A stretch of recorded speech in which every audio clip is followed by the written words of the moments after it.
UConn losses and injury heartbreaks.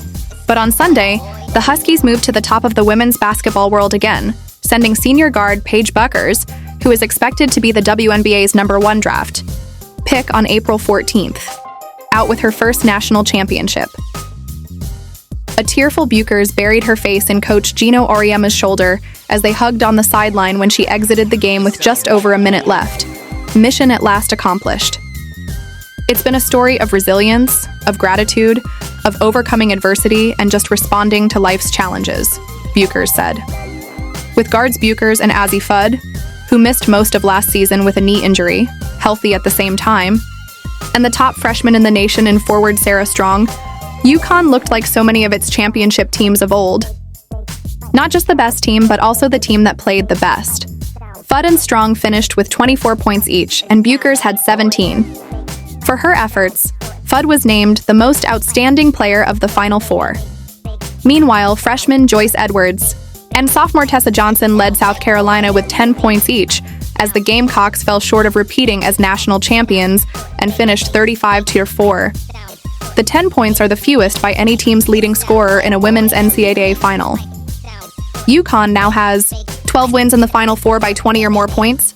All other teams in Division I women's history have 11 combined. The Huskies' 23-point margin of victory ties for the third largest in championship game history, behind two previous UConn teams that will be remembered as a national champion. Admittedly, there were points in her career where it didn't seem as if that would happen. UConn's disappointments go back, in fact, to the end of their 111-game winning streak at the Final Four in Dallas in 2017. The Huskies were defeated on a buzzer beater in overtime in the national semifinals by Mississippi State. Then in 2018, 2019, 2021, and 2024, the Huskies also lost in the semifinals. They fell in the 2022 championship game to South Carolina and missed the 2023 Final Four, the only time since an Elite Eight loss in 2007 that the Huskies have not made the season's final weekend. Bueckers missed the 2022-23 season with a knee injury. With Fudd out last season, the Huskies went down to the wire with Iowa in the semifinals but lost 71-69. That set up a lot of pressure on Bueckers and the Huskies to make their dreams come true this year.